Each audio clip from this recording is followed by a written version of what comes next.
Land rights are being challenged again. So it's happening such a lot in the last few years, not just to us at Kensley Sheds and the eviction of the Rewild project. And we know how gut-wrenching that was. Like, Scott had put 10 years of his life into the project, into building it up, and we had it snatched away from us. But also last year was Simon Fairley with his micro dairy at Monkton Wild. They was actually evicted from baddie trustees that had changed hands. We also heard about the Schumacher College being evicted, and now this is like the biggest blow of all is Martin Crawford, so one of Scott's teachers, who's been there 31 years, and Scott spent his life really following this stuff and also campaigning much longer than I have been. So I think Martin Crawford is a very unique, special, inspiring teacher, but he not just teaches, he actually puts things into action.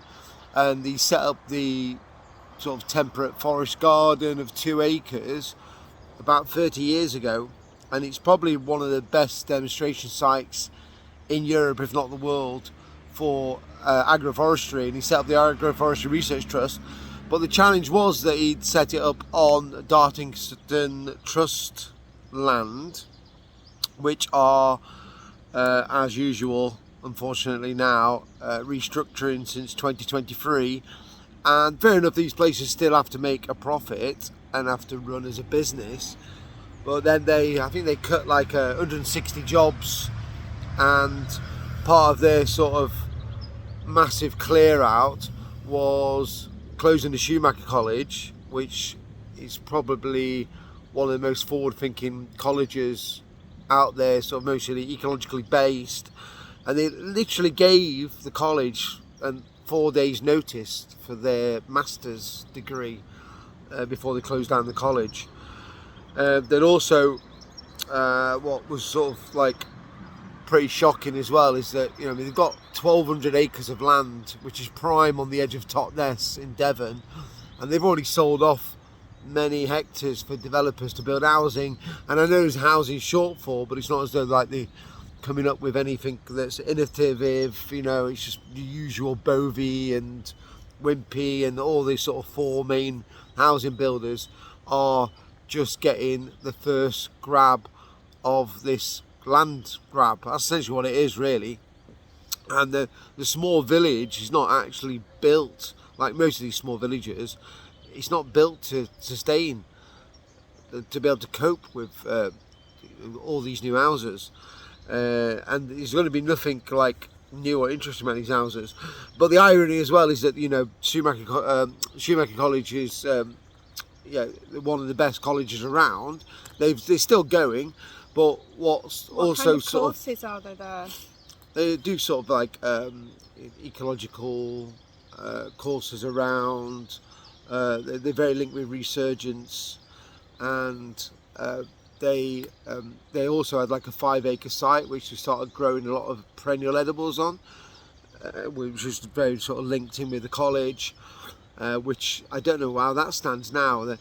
The irony is as well that a lot of the Dartington Trust websites talk about regenerative. We're environmental.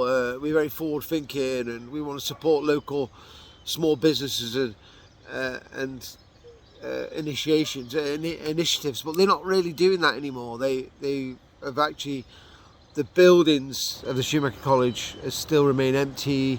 They evicted a nursery, local nursery as well, and you know, it's basically this sort of same old stories that they sort of run it down to wreck and ruin, and then claim that it's not doing anything, so we're just going to sell it off for developers for flats and houses.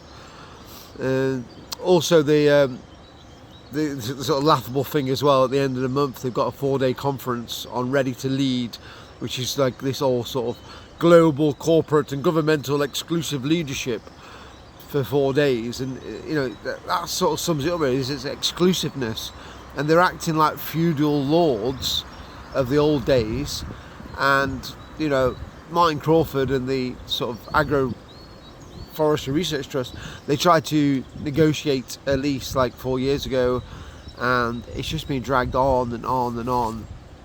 And as soon as they get the opportunity, they seem to just crush the small person and look for maximum profit, really. And what do you think can be done? Do you think anything can be done to save it? I mean, it's not as though someone's been evicted from a building and they can just like move into another building. This is it's its own sort of ecosystem within these 2 acres, and it's got the highest sort of diversity rates of any landmass. They've done lots of studies, lots of universities on the sort of biodiversity within that small space, and it's not as though you can sort of dig it all up and then relocate it after 30 years. And it's only 2 acres of a 1,200 acre estate. Yeah. So why are they not just selling it to him? Yeah. You know, but partly because, you know, unfortunately, I guess it's kind of closest to the road, and it's probably perfect for development. Yeah, but surely there could be like a road going past it to get to the estate. Surely, like I've just said on my feed as well, our ancestors, or the way that land works, the way that soil works, is that we look after it for the next generation and the generation after that and the generation after that. The soil building, that it takes a generation. But I mean, the food and water sovereignty movement, this kind of minuscule really in comparison to the housing push, and that, you know, we need X amount of houses by this amount of time. But it's not as though anyone's really coming forward with a model of living with the land. It's almost like we've just got to carry on being mindless consumers and live in these new estates with, oh, we'll provide you a school, and then next minute, not that the school system ever changes either, and it's like, oh yeah, we'll build a new Grotesco's as well for you down the road because you need to feed yourself as well. But this is just such an opportunity, isn't it? If people need houses building, and there could be eco-villages built with cul-de-sacs and low-impact dwellings, that, you know, people want more access to land, people want good quality food. Why not just design an eco-village around the forest garden? There's just no holistic design approach, and there's no wholesome approaches to designing. If anywhere, with people. the Schumacher College, it was right there, and Martin Crawford, all the people that have the knowledge about the food and the land. Imagine if Dartington Trust involved them in actually building some amazing low impact integrated houses, and that could be like a real especially near Totnes, people have got money around there, and it's not as though the Dartington Trust were totally broke. They were pulling 10 to 15 million pound annually a year. I mean, it's not massive, but 10 to 15 million pound is not like nothing. And I understand that they have to, make things work, but it's just kind of like blanket approach to, get the peasants, get the plebs off the land, and then let's just sell it to the highest bidder. But so there is talk of a protest, another protest, because there was also a protest in 2023 when they restructured.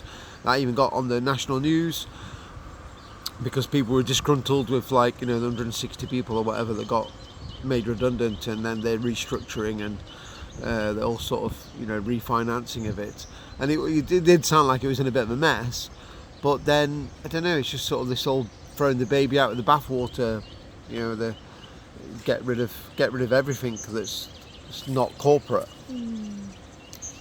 Anyway, so we're going to post a link to the Agroforestry Research Trust, the page on the eviction and what you can do. You can sign the petition, you can stop buying stuff from them, you can write to the trustees, all the usual. But please do, it's just so important, this stuff. There is a push to boycott them. They've got lots of franchise and businesses around that's directly them, around Totnes, such as like the cider press place, and there's like, you know, even the bookshop and .ness, and it's just the short-sightedness of it all, and the very little communication.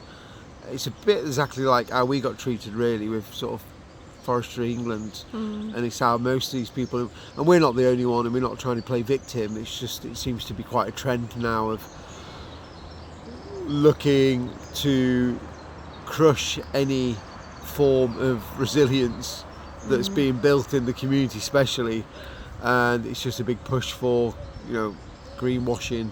Really, it's not really any effective solutions, and the Landworks Alliance are also trying to sort of spearhead a bit of action against this, and also you know, you can do the usual, send emails into them, which we've done. There's also a petition on change.org, which we'll try and put a link onto.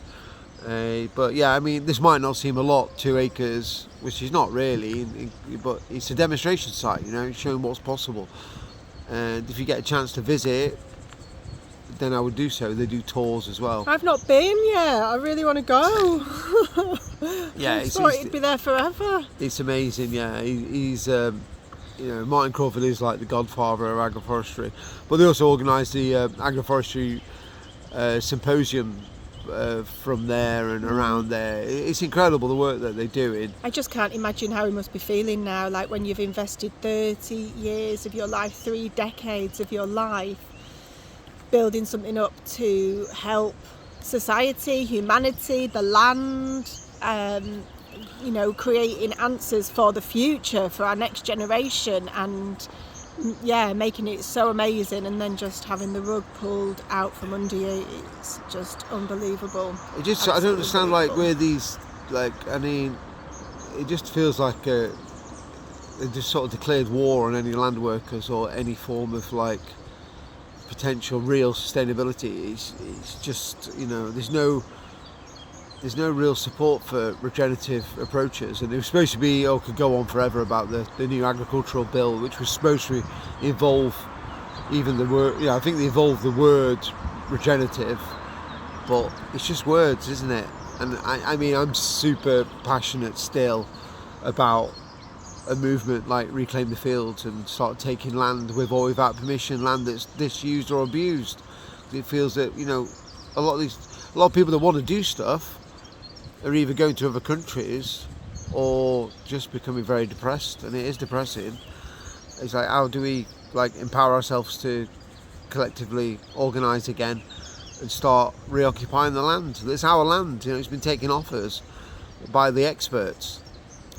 So yeah, the push for sort of eco-fascist rewilding is at its height, really. It's just a lot of it's just being taken over. A lot of, you know, farms are closing, farmers are being paid to stop farming, and I'm not saying farming's great, especially industrial farming, but there's lots of small farmers. You know, there's still 80% of our food globally are coming from, you know, small farmers.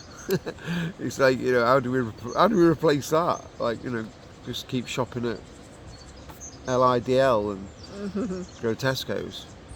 Anyway, so we're getting on for 10 minutes nearly now. No, nearly. It's 14 minutes. Well, I think we need to make it into a podcast. Yeah, we need to chat about this for sure. Yeah. All right. Thank you for watching. Thanks for listening.